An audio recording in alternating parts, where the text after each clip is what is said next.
rencontre prend son cours, si je perds le fil en chemin, qui me reprendra? Il s'appelait Pierre. Et il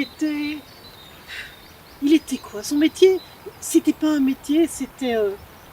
Pierre, est-ce que tu peux venir bêcher mon jardin? C'était... Pierre, si tu savais t'occuper des vaches de jour. Bon, pas de métier, 1000 métiers. Pas de métier, 1000 métiers. Mais souvent, le plus souvent, c'était des métiers un peu durs. Bêcher, c'est pas rien. Dessoucher. Et le soir, juste de quoi manger. Et ce jour-là, il a de la chance. Ce jour-là, il a une chance formidable. On lui donne un jardin à bêcher, pas un jardin comme celui-ci, non. Un jardin plein de pierres, plein de racines, plein de ronces. Mais ce jardin pas bêché depuis des années, à un moment donné, il enfonce sa bêche et c'est dur, ça sonne. Alors, il fait une tranchée autour. Et quand il arrive enfin à sortir ce qui a cogné sur sa bêche, là on voit son sourire, on voit les yeux qui brillent, on voit la grande respiration qu'il prend. Un trésor, un véritable trésor. Et ce trésor, des pièces d'or, mais aussi des pièces d'argent, et tout ce qu'il faut pour vivre dans l'aisance. Quelques années. Mais le pré qu'il est en train de retourner lui appartient pas. Alors, le trésor, oui, il le prend, mais mieux vaut ne pas en parler. Il rentre chez lui, mieux vaut ne pas en parler, d'accord, mais il brûle d'en parler à quelqu'un. Le trésor, dans la cave, bien caché. Mais ne pas parler, ne rien dire, c'est tellement difficile. Alors il en peut plus, il appelle sa femme, viens un peu voir, viens à la cave, viens avec moi. Mais tu as trouvé ça où? J'ai trouvé ça en bêchant. Alors, surtout, n'en parle à personne, parce que c'est pas notre terrain.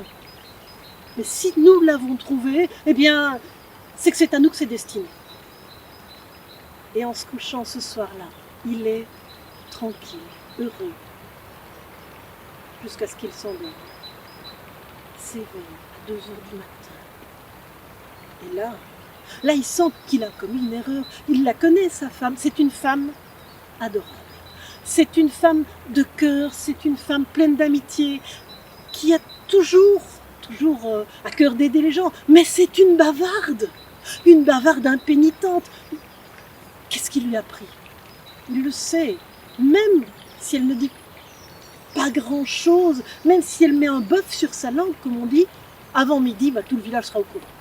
Le plus simple, c'est qu'elle dise ça à une ou deux voisines en leur disant de ne surtout le dire à personne. Dans ce cas-là, c'est même pas à midi, c'est à 10h du matin que tout le monde sera au courant.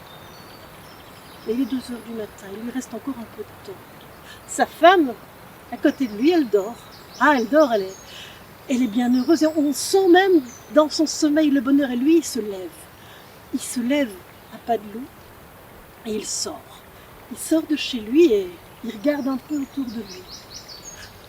Dans le potager, les carottes. Les carottes qui sont impeccablement prêtes à être arrachées. Il arrache toutes les carottes du potager et une par une, il les accroche. Il les accroche dans l'arbre, dans le cerisier. Puis il regarde encore. Elle vient de nettoyer les 2 tonneaux à pluie. Non, c'est vrai, sa femme, elle parle beaucoup, il lui dit pas toujours tout, il avait commandé du vin, pas mal de vin, les 2 tonneaux de pluie sont propres, vides. Tout le vin qu'il a commandé, il le vide dans les tonneaux de pluie. Il sait ce qu'il fait, il est pas idiot. Il continue à regarder. Mais après les carottes, il accroche aussi quelques poireaux, et puis, au matin, c'est un peu comme un arbre de Noël. Le cerisier plie sous le poids des carottes et des poireaux. Les tonneaux à eau sont bien pleins de vin. Il rentre se coucher, après s'être lavé longuement les mains de toute la terre, de tout le vin. Et quand il s'endort, il sent que déjà sa femme s'étire. Il dort encore un peu jusqu'à ce qu'un grand un grand bruit le fasse se réveiller. Elle ouvre la porte en grand. Viens un peu voir dans le cerisier. Quoi dans le cerisier? Les carottes pendent au cerisier. Mais c'est pas possible. Il y a des poireaux aussi. Viens voir. Lui péniblement s'éveille. Et effectivement, dans le cerisier, bah oui, je vois pas pourquoi tu t'inquiètes. Les carottes étaient mûres, elles sont montées dans le cerisier. Ce sera plus facile pour les cueillir. Ah, sa femme se demande un peu quoi, mais en même temps, il a l'air d'être tellement sûr de lui que, bon, pas de problème. Mais 10 minutes après, la revient. Viens un peu voir. Qu'est-ce qu'il y a encore? Les tonneaux à haute pluie. Je sais pas ce qu'il a plu cette nuit, mais ils sont pleins, on dirait du vin. Lui, pas distrait pour un sou, il prend une petite, un petit verre avec lui et il va pour goûter. Et effectivement, dans un des tonneaux, il y a du jurançon moelleux et dans l'autre, du maury.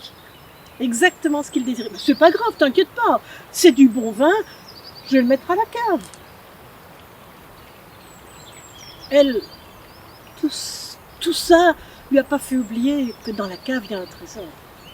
Et là, comme il est l'heure d'aller chercher du pain, le pain du jour, le bon pain frais, elle va jusque chez la boulangère et là, le trésor est quand même la nouvelle la plus importante. Et le trésor, elle ne lui en parle qu'à peine, hein.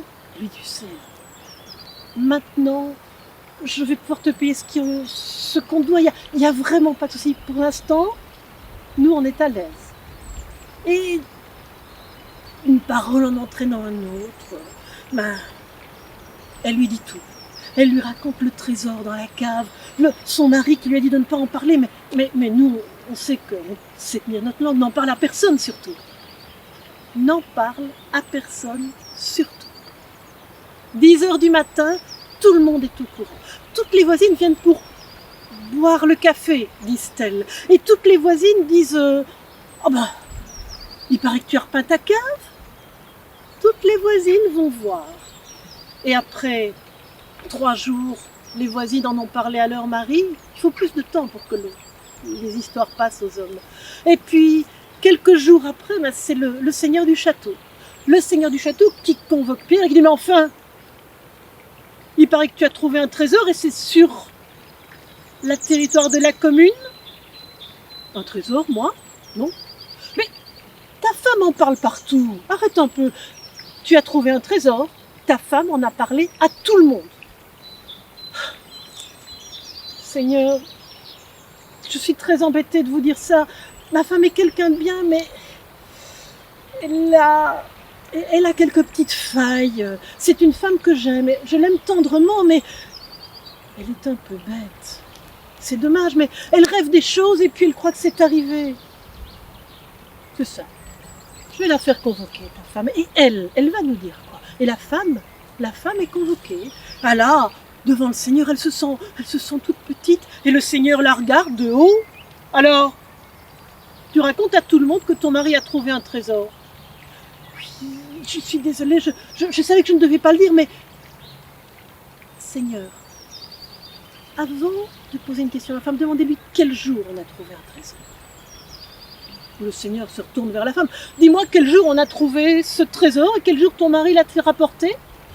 Ça, Seigneur, je m'en rappelle extrêmement bien. C'est le jour où il y avait des carottes qui pendaient à mon cerisier. Et puis, il y a aussi eu des poireaux. Et alors après, quand on a vu que les 2 tonneaux de pluie étaient remplis séparément de vin rouge et de vin blanc, on s'est dit que c'était vraiment notre jour de chance. Le Seigneur regarde Pierre. Et avec toute la compassion, avec toute l'amitié qu'il peut mettre, il dit rentre chez toi. Tu es un homme bon. Et occupe-toi bien de ta femme. Ça s'est passé comme ça. Pas autrement.